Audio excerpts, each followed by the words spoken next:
باس لە ڕۆڵی یاخود کاریگەری هێزە هەرێمی جیهانەکان دەکەین لەسەر پێکەنانی حکوومەت عێراق لەسەر سیاست و کارکردنی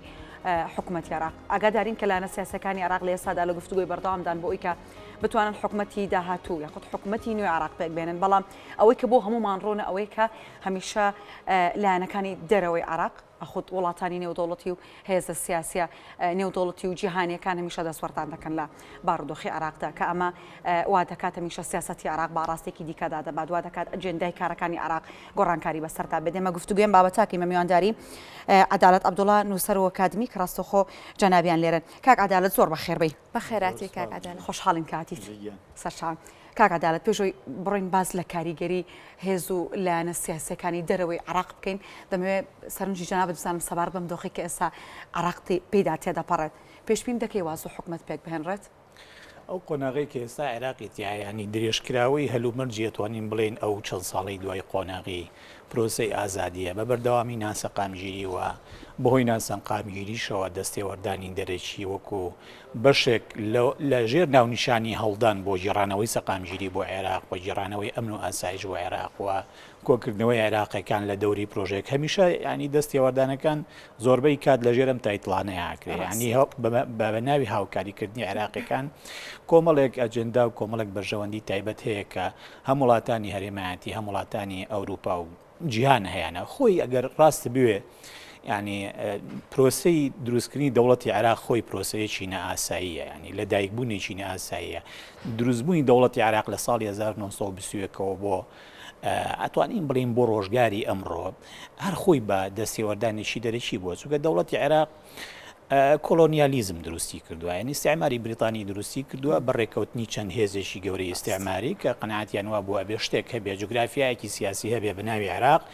ئیتر بەبێ ڕەچاوکردنی ئەوەی خەڵکی ئەم وڵاتەکە لەناو ئەم چوارچێوە جوگرافیە سیاسی ئاژین ئایا ڕازین بەو تەرکیبەیە، ڕازین بەو دەوڵەتە بەو سیستەمە سیاسی کە هەیە، بۆیە لە بنەڕەتدا یعنی لە قوڵایی مێژووی دەوڵەتی تازای عێراق کە لە بسوویەکەوە دەستپێەکە دەستێوەردانەکەی لە سەردەمی ئیستیعمارەوە وە تاکو ئێستاش درێژەی هەیە هەیەنی هەردۆخی ناسەقامگیری عێراق لە دوای بستویەکەوە بۆ ئێستا کە نزیکەی 1 سەدەی تەواوەکە تەماشا بکە لە هەموو قۆناغەکانە شۆڕش یاخیبوون کودەتاکردن تونوتیژی لە هەموو سەردەمەکانە عێراق هیچ کاتێک نەبووە دەهەیەک، یعنی تەنها 10 ساڵ سەقامگیری بەخۆ ببینێ ئەگەر لە دوای ئەو 10 ساڵە دیسانەوە دۆخی ئاسایش و ئارامی و سیاسی عێراق تێک نەچوو بێ و بەهۆی تێکچوونی ئەو دۆخە خراپشکە هەیە دەرگا نەکرابێتەوە یان زەبینە خۆش نەکرابێ بۆی وڵاتانی دەوروبەر وڵاتانی گەورەی جیهان دەسوەرنە بەتایبەتی کە عێراق هەم لە ڕووی جیۆپۆلۆتیکەوە ینی جوگرافیای سیاسی عێراق جوگرافیەکی زۆر گرنگەکەوێتە ناو دەتوانین بڵێن دڵی ناوچەی ڕۆژهەڵاتی ناوەڕاستەوە و خاوەن پێگەیەکی استراتیجیە و با بڵێن وڵاتێکە خاوەن یەدەشێکی زۆری نەوت و سامانی سروشتیە و ڕۆڵی هەیە یەکێک با بڵێن وڵاتێک بووە بە سروشتی حاڵ بەشێکی گرنگی با بڵێن ئەوەی پێوتری دەوڵەتانی عەرەبی بووە لەم ناوچەیە فترەیەک لە ژێر ناونیشانیەوەی کە پارێزەری دەواازەی ڕۆژهەڵاتە بەڕووی بۆ هەڵکشانی نفوزی ئێرانیەکانە کە ئەمە بەنسبەت ڕۆژئاوا وڵاتانی ڕۆژئاوا مەسەلەیەکی گرنگ بووە هەموو ئەمانەوەی کردو بە بەردەوامی دەستێوەردا لە عێراق هەبێت. کاک عەدالەت ئەم دەستێوەردانە زیاتر با بڵێن لایەنە نێرێنیەکانی بۆ سەر عێراق هەیە یاخود لایەنی ئەرێنیشی تۆ چۆن دەیبینیت؟ وەڵی بخۆ هەموو دەوڵەتێک ئەگەر بێ خاوەن سەروەری بێەوە دەوڵەتێکی بەهێز بێ دەوڵەتی هاوڵاتی بێ و دەوڵەتی سەروەری یاسا بێ دەوڵەتێک بێ ناوخۆ لە ڕووی سۆسیۆلۆجیەوەتە لە ڕووی پێکهاتەی کۆمەڵگەییەوە یەکگرتوو بێ و هیچ نەبێت کبریایەکی وەتەنی هەبێ زۆر زەحمەتە ڕێگا بدە کە دەستێوەردان بەو شێوە بەرفراوانە هەبێت کە ئێستا نەک ئێستا نزیکەی سەدەیەکە عێراقیتیایە و ئاسانی چارەسەر ناکرێت ینی هەموو جارێک ئەڵێن عێراق خەونێکی یعنی خەیاڵ پڵاوە پێمان وایە بێ سەقامگیری بەخۆوە بینێ چونکە دەوڵەتەکە دەوڵەتێکی نەئاساییە و بە درێژایی ئەو سەدەیەش هەڵ نەدراوە بۆ نمونە ئەو شتەی کە پێ ئەوترێ چەمشی مواتەنە یان چەمشی وەتەنیەت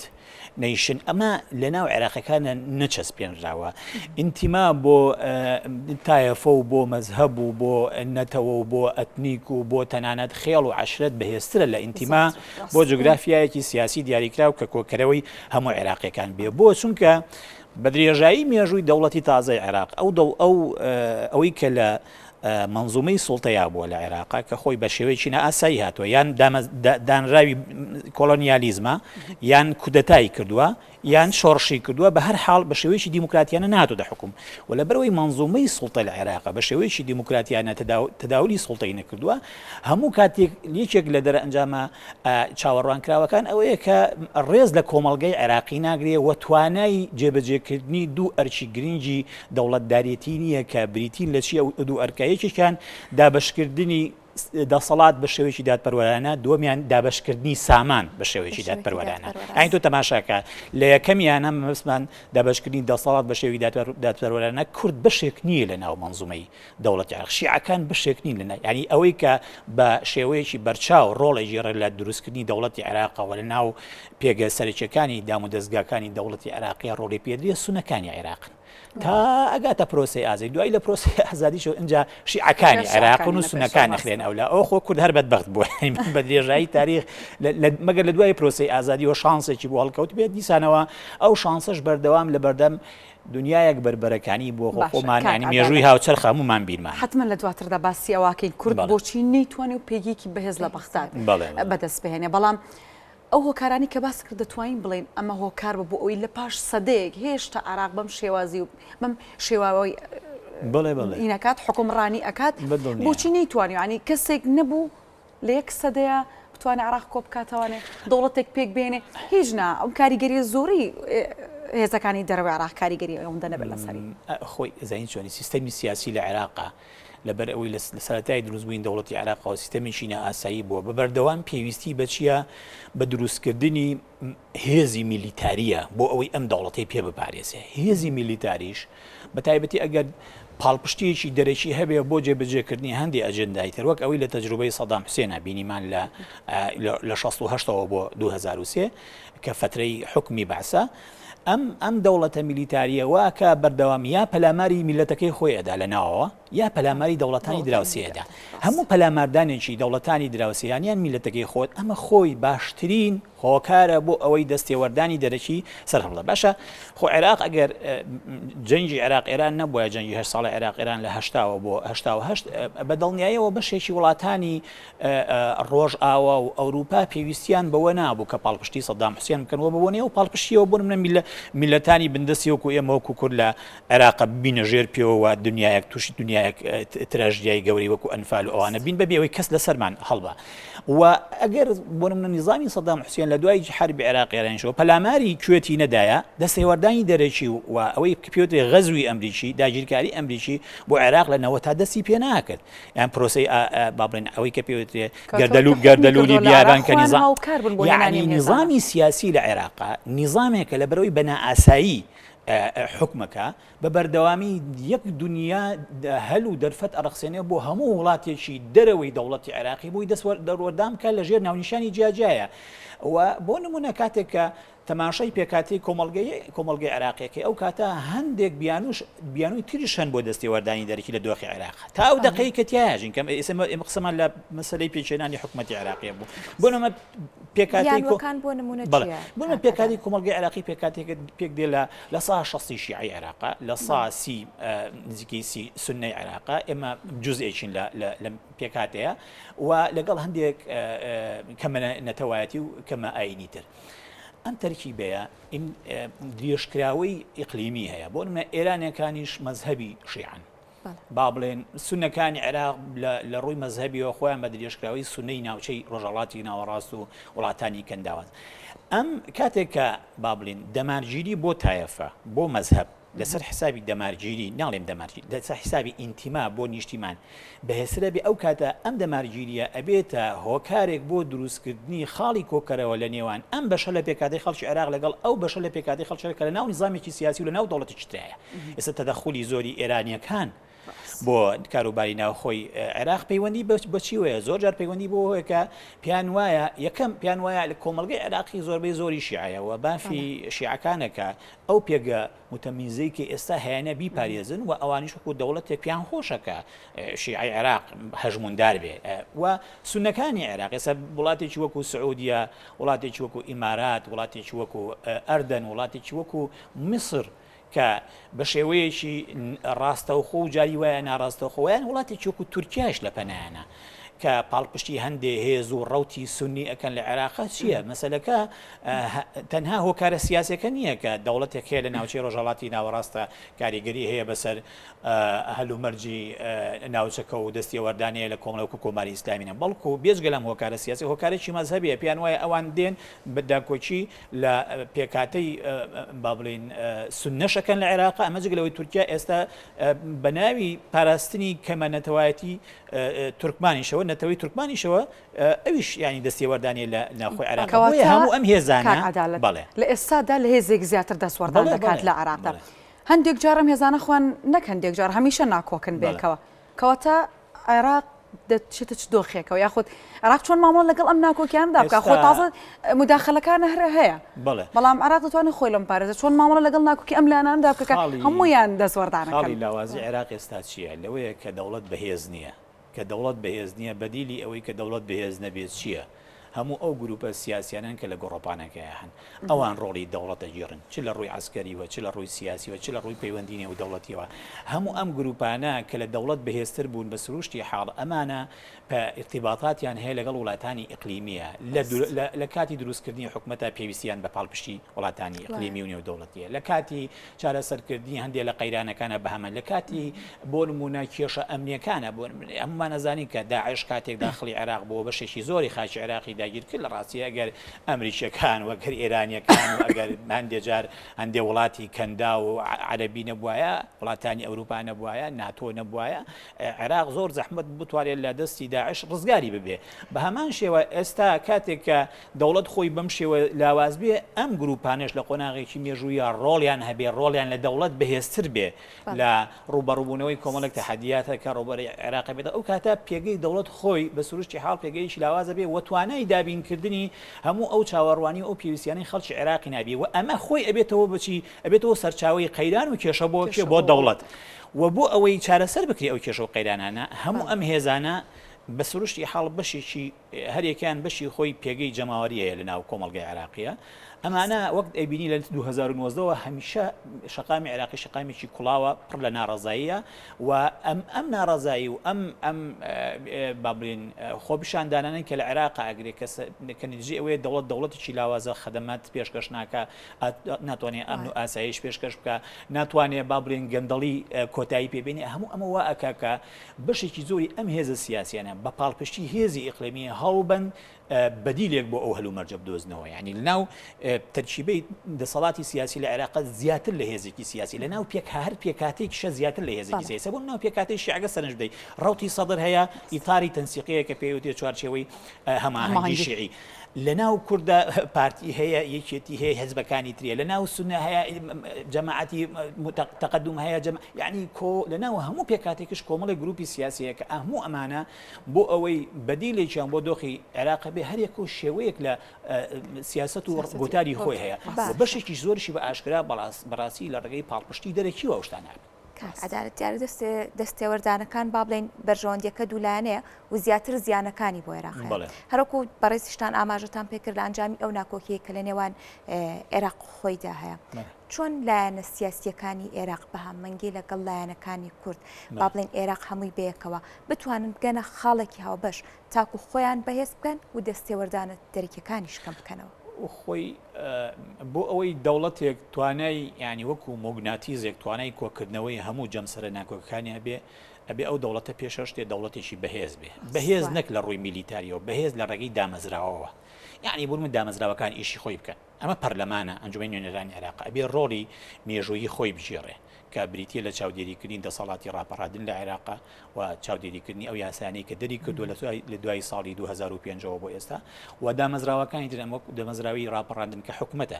حکومەت ئەبێ ڕۆڵی گەورەی خۆی بگیر و متمانە بگێڕێتەوە بۆ پەیوەندی نێوان دەوڵەت و کۆمەڵگا چونکە حکومەت ئەو ئەرکەی پێسپێر دێناوە هەمووتەوە ئەو متمانەیە بەچی ئەگەردێتەوە بۆ ئەگرێتەوە کە خەڵک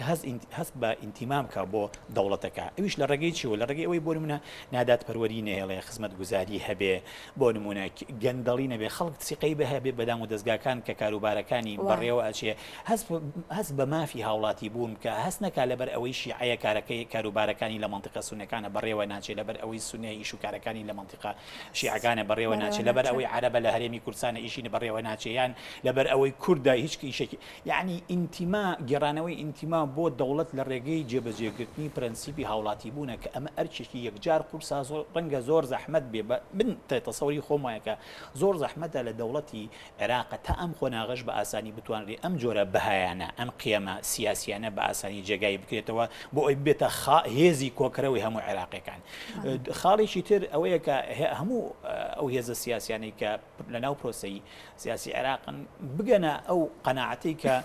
هەموو جۆرە دەستێوەردانێکی دەرەچی لە ناوخۆی عێراقا لە زۆربەی کاتە دەستێوەردانێکی سەلبیە بێ هەتاوەکو دەوڵەت خۆی لاواز بێ دەوڵەت بەهێز بێ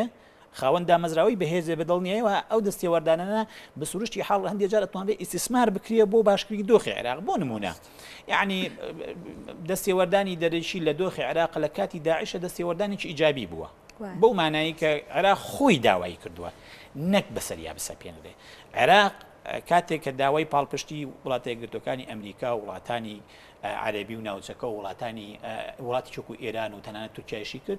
بۆ ئەوەی ڕوبەڕووی داعش بێتەوە بۆ لەبەر ئەوەی داعش گەیشت بووە ئەبوو غرێب نزیکی بەغدای پایتەخت بۆی هەبوو دەوڵەتی تازای عێراق لە دوای 2023 دامەزراوە بڕوخێ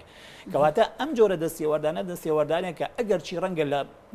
مەودای دوورە لە پاشە ڕۆژات لایەنی سلبی شێبێ بەڵام یارمەتی دەرێکە یعنی کۆکردنەوەی بابڕین پاڵپشتیە بۆی ئەم دەوڵەتە نەکەوێت بەڵام ئەگەر خوا نەخواسە ئەم دەستێوەردانە بۆ فراوانکردنی درزی نێوان هێزە سیاسیەکان بێ بۆ ئەوە بێت چی هێزێک هەژموندار بێ بەسەر پرۆسەی سیاسی عێراق و چی هێزێک بکرێتە دەرەوەی بازنەکە چێ بێ بەش بکرێت لە دەسەڵات لە عێراقا و چێ بکرێت بە ئاغای دەسەڵاتدارێتی لە عێراقا یعنی چێ بۆ نمونە لە عێراقا دوابڕیار و ینی وەسەتی قەرار لای ئەو بێ و کێش بخرێتە دەرەوەی وەسەتی قەرارەوە ئەگەر ئەم جۆرە دەستێوەردانانە بەم شێوەیە بێ بەدڵنیایەوە پارچەکردار دروستەکە لە ناو پرۆسەی سیاسی لەلایەن هێزەکانی ترەوە بەم شێوەش ناسەقامگیری سیاسی و ئەمی دروستە بێ ئێمە لە سەروەختی چیاین پێکێنانی استحقاقی پێکێنانی حکومەتان ئێماڵێن استحقاق ناڵێن پێکێنان چونکە استحقاقا بەڵام نازانین کەی پێکێن ڕاست ئەم استحقاقە ئێستا دیسانەوە بە بۆنەی پەلاماردانی ماڵی سەرۆکوەزیرانی عێراقەوە بە درۆن و بە شێوەیەکی باڵین لە ڕێگەی عنفەوە ئەمە کاریگەری خۆی ئەبێ لەسەر پێشە شتێ متمانەی هەموو ئەو هێزانەی کە لەناو عملی سیاسی عێراقی پێکەوە کارەکەن عنی تەنانەت لەناو ماڵی شیعە خۆشی یعنی بیرت نەچێت ڕوتی سەدر ئێستا ئێمە ئەوەندەی ئاگامە لە تۆڕە کۆمەڵایەتەکان و لە هەندێک کۆمنتی بەرپرسانی گەورەیان هەبێ قەناعەتیان وایە کە ئەمە تەرەفەکەی تری لە شیعە کردوێتی هەندێک هێزن هەندێک باڵی عەسکەری کە خۆیان لە ژێر باڵی هینا هین کردووە حەشار داوە ئیتاری تەنسیقیە ئەمانن ئەم کاریان کردووە ینی لێدوانەکانی کازمی خۆی وای لێ خوێتەوە کە دیسانە گومانی ئەنی بەسمان چی ئەم جۆرە ڕووداوانە دۆخێک لە بەدگومانی و دۆخێک لە ینی شاژانی پەیوەندی دروستەکە کە ئەبێتە ڕێگر لە بەردەم پرۆسەیەکی ئاسایی بۆ پێکێنانی کابینەی حکومەت نەکەر ئەوە بۆ دەستنیشانکردنی ئەوەی کێ ئەبێتەوە سەرۆکوەزیرانیش لە داهاتوە چونکە ئەم ڕووداوانە نەکخۆی بە تایبەتی ڕووداوی پەلاماردانی ماڵی کازمی نەک ڕووداوەکە خۆی ئەو پاڵپشتیانەی کە بۆ کازمی هەیە لەگەڵ ئەم ڕووداوەیە ئەمە خۆی گومانەکە بەهێزترەکە لایکێ لەلای ئەو هێزانەی کەتاوەکو ئەم ساتە وەختەش و هەتاوەکو ئەم شەویش لە ناوچەی سەوزا لە خۆپیشاندان و هەوڵیانداوە بشتن دیسانەوە بشتنەوە ناوچەی سەوز کەواتە دۆخێک لە بەدگومانی دروست بووەوە کە کاریگەری لەسەر پەیوەندی هێزە سیاسەکانە بێ ئەوانەی کە پیانەوترێ هێزی براوەی هەڵبژاردنەکان و مەقعدیان هەیە لە ئەنجومەنی نوێنەرانە و کاریگەری لەسەر با بڵێن ڕێکەوتنێک ینی ئەگەری ڕێکەوتن ئەوەی کە باسێکی ئەگەری ڕێکەوتن لە نێو ئەمە هێزانە ئەبێت چونکە لە هەموو حاڵەتێکە هەر کەسێک ئێوێ حکومت پێک بێنێ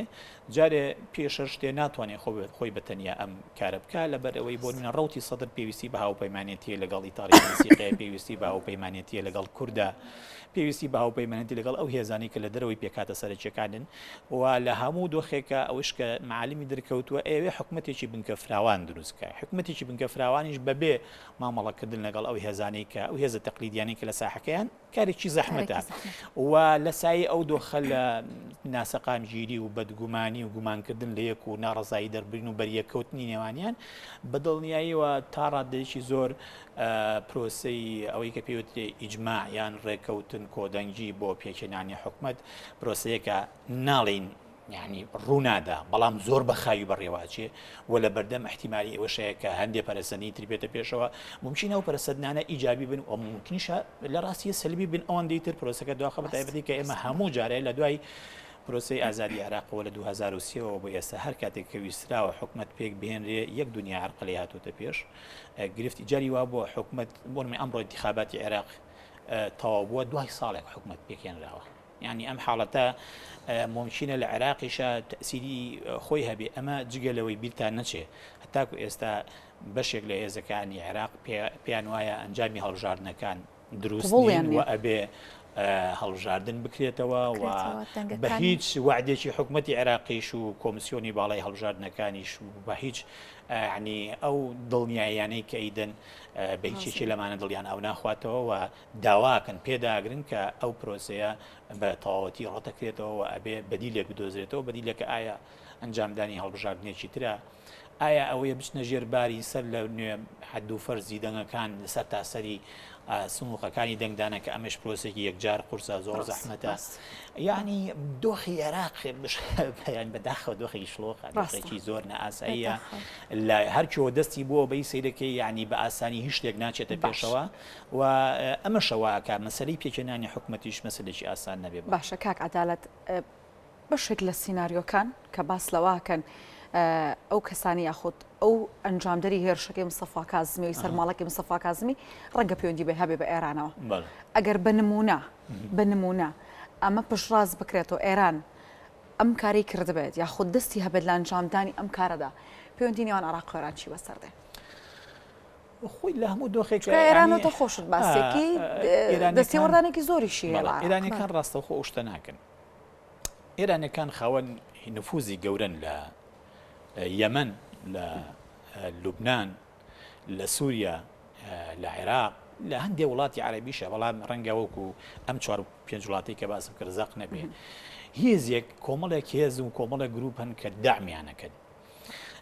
داعمکردنەکە ئەتوانین بڵێن بە ئاشکرا دامی عەسکەریە دامی سیاسیە ئەمانە کە لە ناو وڵاتەکانی خۆیانە ئەبنە خاوەن پێگە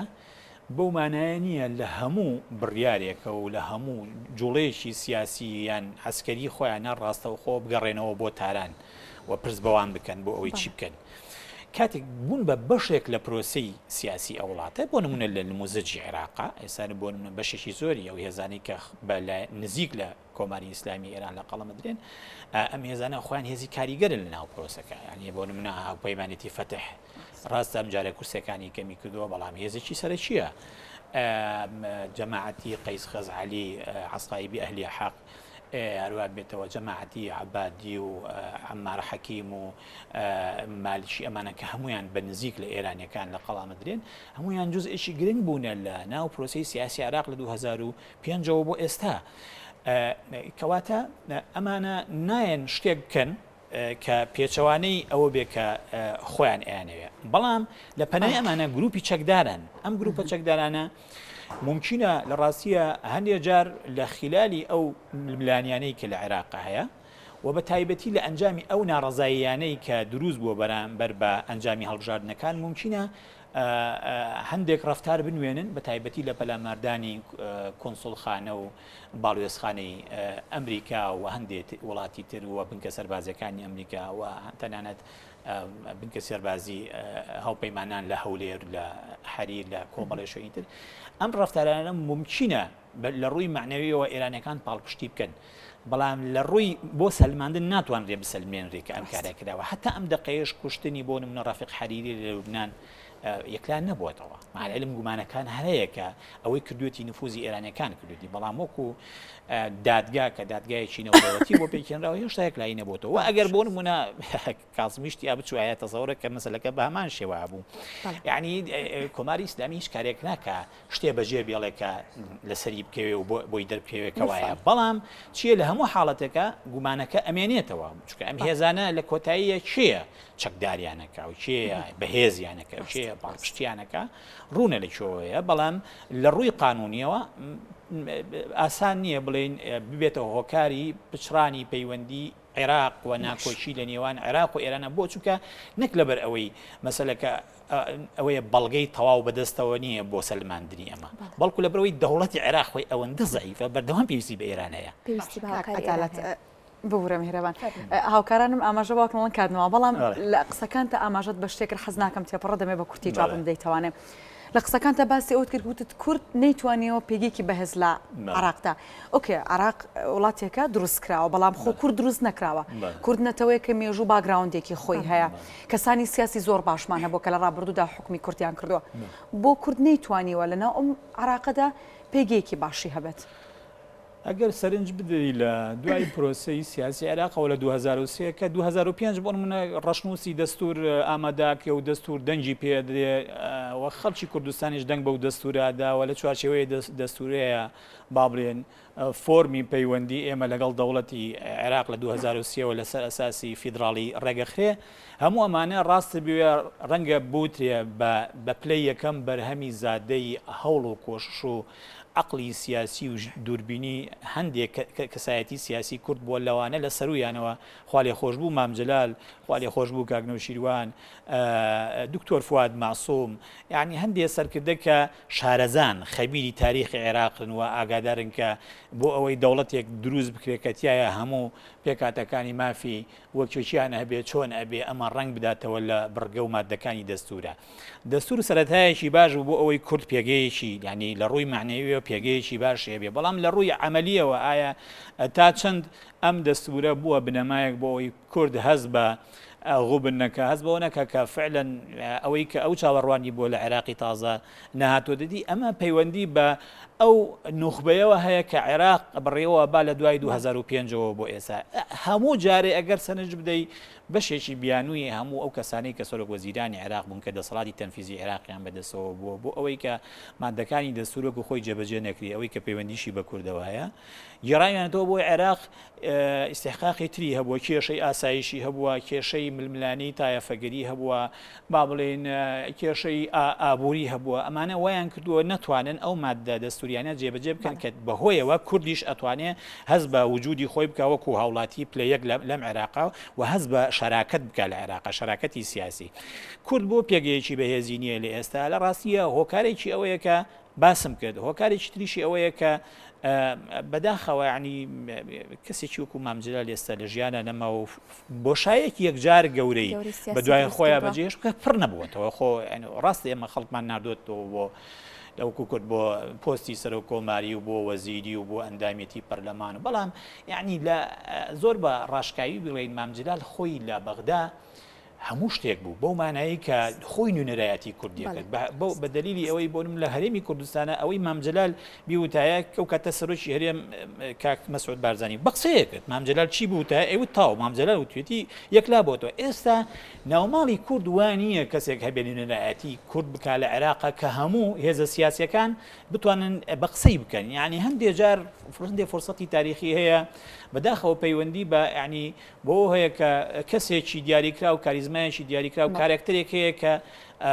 دێت ئەو ڕۆڵە ئەگیرێ بەڵام لەگەڵ کۆتایی هاتنی ئەویشە ئەو ئینە نامێنێ ئەو کێشە گەورەیە دێتە ئاراوە